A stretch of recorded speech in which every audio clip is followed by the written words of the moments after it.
ज्या महापुरुषांनी आपलं सर्वस्व अर्पण समाजाची उन्नती केली त्या तमाम महापुरुषांना, क्रांतिकारकांना, देशभक्तांना, थोर विचारवंतांना आणि संतांना सर्वप्रथम अभिवादन करते।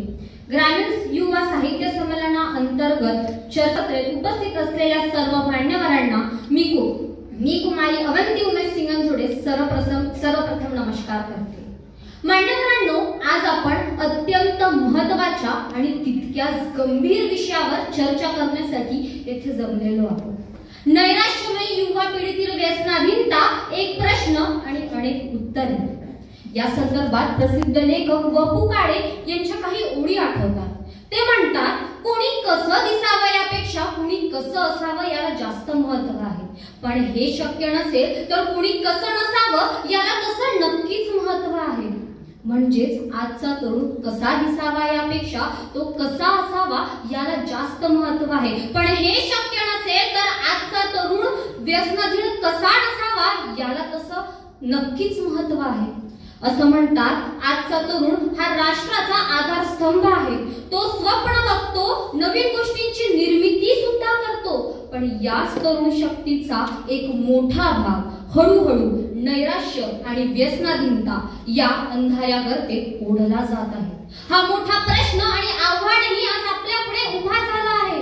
हा प्रश्न जरी एक असला तरी मात्र याला सोडवण्याचे उत्तरे आणि याच्यावर निवारण करण्यासाठी उत्तरे मात्र अनेक आहेत। नुकतंच व्यसनाने आणि नैराश्यातून अनेक सेलिब्रिटींनी आपली आत्महत्या केली, ज्याची अनेक उदाहरण आहेत। यामध्ये सुशांत सिंग राजपूत, दिशा सॅलियन असो किंवा तुनिशा शर्मा असो किंवा नुकतेच आत्महत्या करणारे युवा पोलीस अधिकारी तीर्थसिंह असो, या सर्वांनी नैराश्यातून व्यसनाधीनतेच्या आहारी जाऊन आपलं आयुष्य संपवलं आणि ही बाब समाजासाठी अत्यंत दुःखदायक आहे। पण ही गोष्ट केवळ सेलिब्रिटींपुरताच सीमित नसून आपल्या अवतीभोवती, आपल्या आजूबाजूच्या परिसरात आपण असे अनेक तरुणी बघितले आहेत ज्यांनी नैराश्यातून आत्महत्या केली। यासाठी आपल्याला यासारखे चर्चासत्र आयोजित करून युवा पिढीत वाढणारी नैराश्य आणि या पिढीत वाढणारी व्यसनाधीनता यावर चर्चा करावी लागत आहे। खरं तर मला आयोजकांचं अभिनंदन करावंसं वाटतं आणि आभार सुद्धा मानावंसं वाटतं, कारण त्यांनी अत्यंत महत्त्वाच्या विषयाला हात घालून या चर्चासत्राचे आयोजन केले। त्याचप्रमाणे विचारपीठावर उपस्थित असलेले सर्व मान्यवर या इथे उपस्थित असलेल्या तरुणांना नक्कीच योग्य मार्गदर्शन देतील असा मला ठाम विश्वास आहे। असं म्हणतात, भारत हा युवकांचा देश आहे। या युवकांच्या देशात, या युवकांच्या पाठीवर राष्ट्राच्या प्रगतीची इमारत उभी करायची आहे। आपल्याला आपला देश प्रगत करायचा असेल तर यात सर्वात महत्त्वाचा घटक म्हणजेच युवक आहे। पण हाच युवक जर नैराश्याच्या गर्तेत गेलेला असेल, व्यसनाच्या आहारी गेला असेल तर अशा राष्ट्राची प्रगती कधीच होऊ शकणार नाही। म्हणून इथे उपस्थित असलेल्या सर्व मान्यवरांची जबाबदारी आहे की आपल्याला दिसणारे नैराश्यात गेलेले तरुणी, व्यसनाच्या आहारी गेलेल्या तरुणींमध्ये त्यांना बाहेर काढण्यासाठी देशभक्ती आणि वीरवृत्ती निर्माण करावी लागेल। राष्ट्रसंत तुकडोजी महाराज म्हणतात, वीरवृत्तीचा दिवा उजळवा, जागृत व्हा तरुणांनो, राष्ट्र जागवा, जागृत व्हा तरुणांनो। धर्मनीती ही दलित दलापरी भारतभूची झाली, भक्ती मुक्तीचे सोंग वाढले, दुर्बलता करी आली, आमुच्या दुर्बलता करी आली। आजचा तरुण दुर्बल होण्याचं आणि नैराश्यात जगण्याचे अनेक कारणे आहेत। शिक्षण, करिअर आणि सामाजिक जीवन यामध्ये कुटुंब, पालक आणि समाज आजच्या तरुणांकडून अनावश्यक अपेक्षा लोदत आहेत। यामुळे आजचा तरुण नैराश्याकडे वळत आहे। सोशल मीडियावर दिसणारी लोकांची लाईफस्टाईल आणि वास्तवात असलेली आपली लाईफस्टाईल हे बघून आजचा तरुण नैराश्याकडे वळत आहे। त्याचबरोबर आपल्या सोबत असणारे आपले पालक, आपले मित्रमैत्रिणी यांच्या बरोबर आपलं मोकळ्या पद्धतीने संवाद न होत असल्याने आज तरुण नैराश्याकडे वळत आहे। त्या नैराश्यातून बाहेर पडण्याची संधी मिळाली नाही, त्या नैराश्यातून बाहेर पडायचं आहे म्हणून तात्पुरता आराम मिळवण्यासाठी धूम्रपान, गांजा, तंबाखू, त्याचप्रमाणे गुटखा अशा व्यसनांच्या आहारी जात आहे। या व्यसन पूर्ण करण्यासाठी, हे व्यसनाचे त्यांची पूर्ण होण्यासाठी नको ती यासाठीच आपल्याला आजच्या तरुणांना थांबवणं गरजेचं आहे आणि यामुळे आज आपल्या समाजात गुन्हेगारी, गुंडागर्दी, त्याचप्रमाणे दिवसाढवळ्या मुलींवर अत्याचार यात वाढ होत आहे. यावर एक कवी म्हणतात, बंदूक रक्षकांची बनवेल भक्ष आम्हा, बंदूक रक्षकांची बनवेल भक्ष आम्हा, झोपेल भयमुक्त अशी एकही रात नाही. माझाच देश आता माझ्यात राहत नाही, गर्दीत माणसांच्या माणूस जात नाही, माणूस जात नाही. आजचा तरुण केवळ अंमली पदार्थांच्या आहारी गेला नसून मोबाईलच्या व्यसनात आकांत बुडालेला आहे. आज चौकोनी कुटुंबात आणि समाजात शरीर रूपाने असलेला तरुण हा मोबाईलच्या व्यसनात आणि माणसांच्या गर्दीत हरवून गेला आहे. यावर कवी मंगेश पाडगावकर म्हणतात, कोलाहलात साऱ्या माणूस शोधतो मी, गर्दीत माणसांच्या माणूस शोधतो मी. हे धर्मदेवळे ही गुंडून सर्व आलो, भिंती पल्याड त्यांच्या माणूस शोधतो मी, गर्दीत माणसांच्या माणूस शोधतो मी. आजचा तरुण नैराश्यात गेलेला आहे, व्यसनाच्या आहारी गेलेला आहे आणि त्याचबरोबर आपल्या पालकांचे स्वप्न, अपेक्षा, आकांक्षा उद्ध्वस्त करताना दिसत आहे. या अशा उद्ध्वस्त झालेल्या तरुणांना आपल्याला समाजाच्या मुख्य मार्गावर आणणं गरजेचं आहे. त्यांना या समाजाच्या मुख्य मार्गावर आणणं जरी कठीण असलं तरी मात्र अशक्य मुळीच नाही आहे. म्हणून म्हणावंसं वाटतं, जे अशक्य वाटतं ते स्वप्न मला बघायचं आहे. ज्या शत्रूचा कुणीही पराभव करू शकत नाही त्या शत्रूचा मला पराभव करायचा आहे. ज्या ठिकाणी माझे पाय थकलेले आहेत, माझे हात थकलेले आहेत, माझं संपूर्ण शरीर थकलेलं आहे, पण मला माझ्या यशाचं यशोशिखर जर पुढे दिसत असेल तर मला माझ्या यशाकडे एक एक पाऊल टाकायचं आहे. यासाठी मला कुठलाही कारण देता येणार नाही, कुठलाही थांबा घेता येणार नाही, कारण काल मार्क्स म्हणतात, थांबला तो संपला.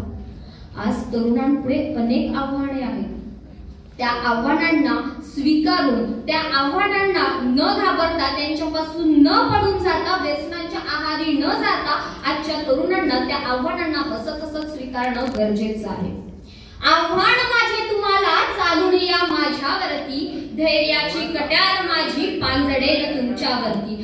संकटांनो सावधान, गाफील मी असणार नाही. छडून घ्या आव्हानांनो, संधी पुन्हा मिळणार नाही. कर्पुराचा देह माझा जडून पुन्हा जडणार नाही, जडणार नाही. आजचा तरुण ज्या नैराश्याच्या गर्तेत जात आहे त्याला नैराश्यापासून थांबवण्यासाठी, व्यसनाच्या आहारी जाण्यापासून थांबवण्यासाठी त्यांच्या पुढे आज आपल्याला आदर्श उभं करणं गरजेचं आहे. शिव फुले शाहू आंबेडकर यांचे विचार आणि कार्य सांगणं गरजेचं आहे. 18 पगड जातींना एकत्र करून स्वराज्याची शपथ घेणारे छत्रपती शिवाजी महाराज सांगणं गरजेचं आहे. स्त्री शिक्षणाच्या नंदनवन फुलवणारे क्रांती सूर्य महात्मा ज्योतिबा फुले आणि क्रांती ज्योती माता सावित्री यांचा त्याग जाणणं गरजेचं आहे. एक वेळ गादी सोडेल पण बहुजनांचा उद्धार करण्याचं कार्य मी कधीच सोडणार नाही असे सांगणारे छत्रपती राजर्षी शाहू महाराज यांचा इतिहास सांगावा लागेल. त्याचबरोबर डॉक्टर बाबासाहेब आंबेडकरांचा देखील संघर्ष सांगावा लागेल. कारण आज जर आपण तरुणांपुढे आदर्श उभा केला नाही तर ते नक्कीच चुकीच्या मार्गावर जातील. या सर्व महापुरुषांनी, शिव फुले शाहू आंबेडकर या सगळ्या महापुरुषांनी आपल्या जीवनात येणाऱ्या अपयशांना स्वीकारलं आणि अपयशांना स्वीकारून आपल्या यशाकडे पुढे पाऊल टाकलं. म्हणून इथे उपस्थित असलेल्या तरुणांना मला सांगावंसं वाटतं की आपण सर्वांनी आपल्या जीवनात जे अपयश येतात त्या अपयशांना न घाबरता अपयशांना स्वीकारणं गरजेचं आहे. त्याचबरोबर आपण सर्वांनी एकत्र येऊन या नैराश्य आणि व्यसनाधीनता याच्या विरुद्ध युद्ध पुकारणं गरजेचं आहे. म्हणून राष्ट्रसंत तुकडोजी महाराज म्हणतात, अग्नी भडकला युद्धाचा अन आळशी होऊन बसे, तरुण सुनी रक्त न उसडे, नवजवान तुझं म्हणावे कसे. अरे मेलास तर शहीद होशील, अरे मेलास तर शहीद होशील, कीर्ती तुझी देशावरती, आणि जिंकलास तर वीर म्हणून पदवी देतील राष्ट्रपती. या भारत मातेचे तुझवर प्रेम असे, अति ऋणही असे, तरुण सुनी रक्त न उसडे, नवजवान तुझं म्हणावे कसे, नवजवान तुझं म्हणावे कसे. असं म्हणतात फुगा कोणत्याही रंगाचा असला तरी त्याच्यात हवा भरल्याशिवाय तो उंच उडू शकणार नाही. त्याचप्रमाणे चांगल्या ज्ञानाचे, चांगल्या विचारांचे विचार आजच्या तरुणांमध्ये भरल्याशिवाय त्यांच्यातील नैराश्य आणि व्यसनाधीनता कमी होणार नाही. यासाठी कुटुंब, पालक, शिक्षण संस्था आणि समाजाने त्यांच्यात चांगले विचार सांगून त्यांचं समुपदेशन करणं गरजेचं आहे. इथे उपस्थित असलेल्या तरुणांनी त्यांची जबाबदारी ओळखून त्यांचे ध्येय निश्चित करून त्यांच्या ध्येयाकडे वाटचाल करणं देखील तेवढंच महत्वाचं आहे. या प्रसंगी मला कविभूषण यांची कविता आठवते. ते म्हणतात, मन के जीते जीत है, मन के हारे हार, हार गए जो बिन लड़े उन पर है धिक्कार. तुम माटी के लाल हो कोई कंकड़ या धूल नहीं, तुम समा बदल के रख दोगे, इतिहास लिखोगे भूल नहीं. तुम भोर का पहला तारा हो, परिवर्तन का एक नारा हो, कुछ पल का यह अंधेरा है, फिर सब कुछ तुम्हारा है, फिर सब कुछ तुम्हारा है. उपस्थित असलेल्या सर्व मान्यवरांना मला सांगावंसं वाटते की आपण सगळ्यांनी मिळून एक प्रतिज्ञा करूया. नैराश्यात असलेल्या आपल्या मित्रमैत्रिणींना मदतीचा हात देऊया, व्यसनात असलेल्या लोकांना मदत करूया आणि सर्वात महत्त्वाचं म्हणजे मानसिक आणि शारीरिक आरोग्याची काळजी घेऊया. एक निरोगी, व्यसनमुक्त आणि आशावादी राष्ट्र निर्माण करूया. शेवटी माझ्या शब्दांना विराम देताना एवढंच म्हणते, थांबणार ना कधी ना हार मानणार मी, थांबणार ना कधी ना हार मानणार मी, ये समोर संकटा तुला करेन पार मी. देह संपला तरी जिवंत युगे युगे, जो सदा अभंग राहणार तो विचार मी. एक वाक्य कोरून ठेव कोरून मनावरी, जिंकणार जिंकणार जिंकणार मी. धन्यवाद.